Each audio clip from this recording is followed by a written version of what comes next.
Mas eu hoje tentando aprender, buscando aprender um pouquinho mais aqui sobre dons espirituais e fruto do Espírito. E agora a gente quer falar sobre isso, fruto do Espírito. Começando por essa história, como é que é? Fruto ou frutos do Espírito e por quê? Não, eu imagino que o fruto do Espírito seja um fruto cheio de gomos. Como uma tangerina, uma mexerica, né? Você é um fruto só, mas tem vários gomos, né? Então, cada gomo seria um tipo de traço de um fruto. É impossível você não ter todos. Por isso é um fruto só. Mas pode ser que dentre aqueles, um exemplo, 10 gomos, um esteja meio passado, um esteja mais amargo, né? Então, na verdade, você vai ter as pessoas fluindo nos dons, nos frutos, né? Tendo todas as bondade, fidelidade, tudo isso é importante, mas as pessoas podem ser mais fracas ou mais fortes em algum gomo, né? O importante disso tudo é que naquilo que a pessoa é fraca, ela tem que ser trabalhada. E na minha opinião, Celeste, isso é o grande problema hoje do indivíduo cristão, né? Porque o nosso país, assim, eu quero dizer primeiro que eu tenho um profundo respeito pelas Assembleias de Deus e por tudo que o movimento pentecostal fez nesse país. Se nós somos hoje uma nação forte no Evangelho, nós devemos ao movimento pentecostal e às Assembleias de Deus, principalmente. Mas também eu preciso reconhecer, e eu queria que os irmãos da Assembleia de Deus não ficassem chateados comigo, Amém. que a ênfase aos dons espirituais ao longo das décadas, sem que houvesse uma ênfase ao caráter, trouxe uma distorção no meio cristão. Então hoje nós temos um paradigma que tem que ser quebrado. Qual é esse paradigma? Deus me usa, então eu estou aprovado. E eu tenho o dom de línguas, então eu estou aprovado. Eu sou profeta, eu estou aprovado. Isso não é uma verdade em si.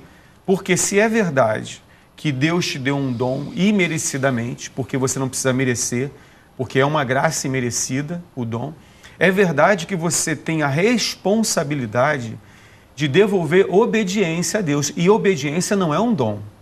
Caráter não é um dom. Caráter é uma decisão que eu tomo em obediência ao Senhor. Então, a igreja, nós cristãos hoje, precisamos saber qual é a nossa parte nessa história. Então, por exemplo, se Deus me chamou para ser um pastor e me deu um dom de revelação, um dom de elocução, tudo bem, é a parte dele.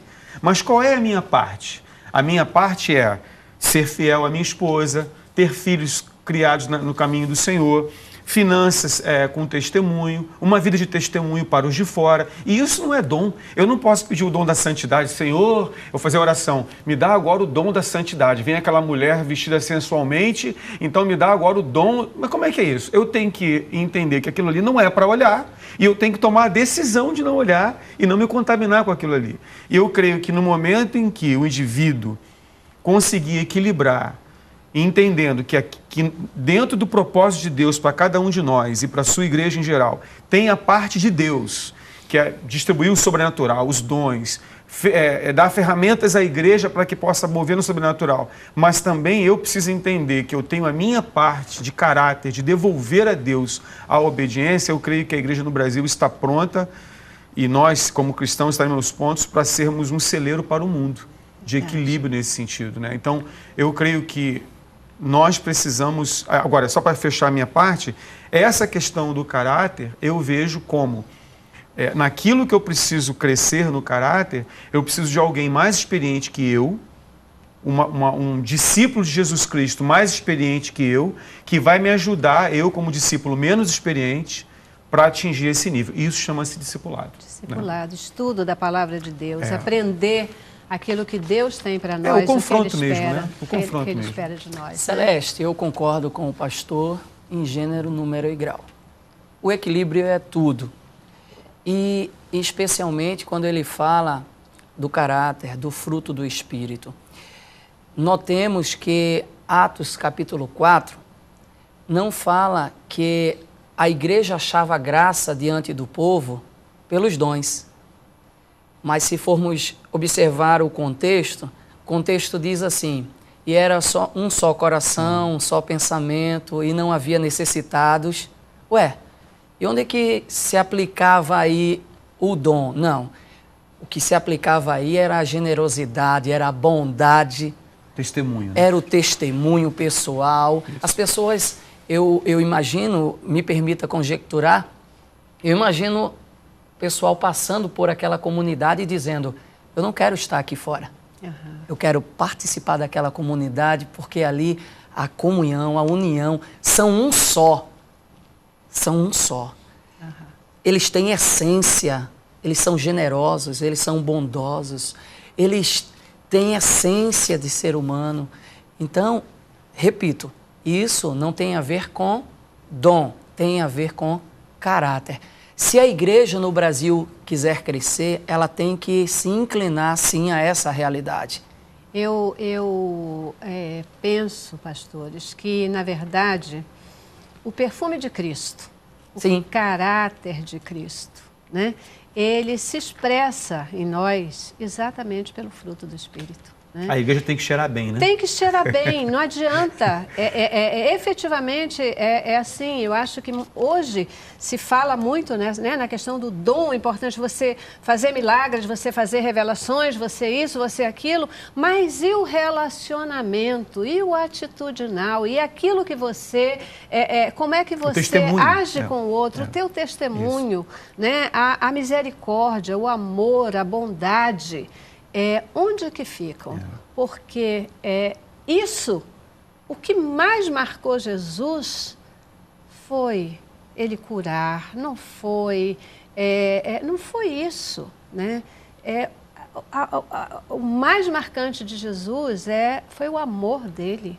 O amor dele, a graça, a misericórdia, o carinho, a compreensão e a cura, ela vinha, eu gosto de pensar assim, que ela vinha por tabela, ela vinha exatamente pela misericórdia, pela graça de Deus. Não, né? Assim, a cura, os sinais, eles são o cartão de visita, porque você tem que desarmar as mentes naturais. Claro. Não tem como você pregar o evangelho sem poder.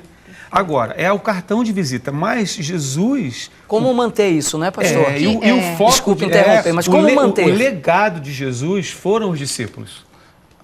Né? Nós não podemos deixar um legado de dons, porque quem vai nos suceder vão receber os dons de Deus. Sim. Claro. Agora, o nosso legado é formar pessoas que vão ser melhores do que nós. Que tem o caráter de Isso. E aí entra, porque quando Paulo aborda essa questão dos dons, em Gálatas, antes dele falar dos dons, ele diz no capítulo 17, no versículo 17 do capítulo 5, que porque a carne cobiça contra o espírito e o espírito cobiça contra a carne. Entra nessa questão que o pastor Márcio falou.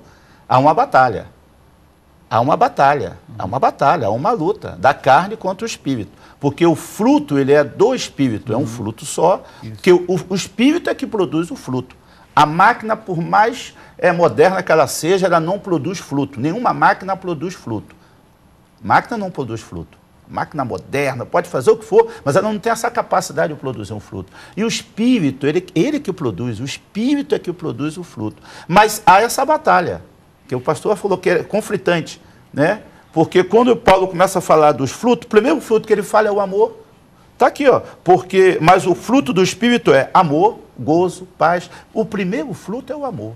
Porque se a gente tem amor no coração, aí vai aquilo que o pastor falou. Qual é o legado que eu vou deixar? Legado de fruto? Não, tem que deixar legado do caráter. E quando eu vejo a obra, eu amo ela, eu vejo a obra, eu tenho um amor pela obra de Deus, Celeste, aí eu mudo a minha conduta, a minha maneira de proceder, porque tem vidas me vendo, tem pessoas me observando. Exatamente. É o amor pela obra, eu tenho que tomar um certo cuidado.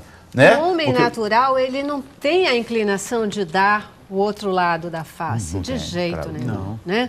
O homem natural, se te derem um chute na canela, o que você quer fazer? Dá outro chute na canela. Bateu, também, levou. Né? Bateu, levou. Se alguém grita contigo, é você. Né? É você dizer o meu primeiro, o resto depois. Esse é o homem natural. Mas o homem espiritual é completamente diferente. Né? E aí é que começa a mexer com a gente. Né? Muitas vezes alguém diz, as pessoas dizem, quem não conhece Jesus diz assim, crente é um alienado, crente é um babaca, crente... como é que pode? Não vai entender nunca o poder transformador do Espírito Santo. Celeste, eu quero terminar esse debate tão maravilhoso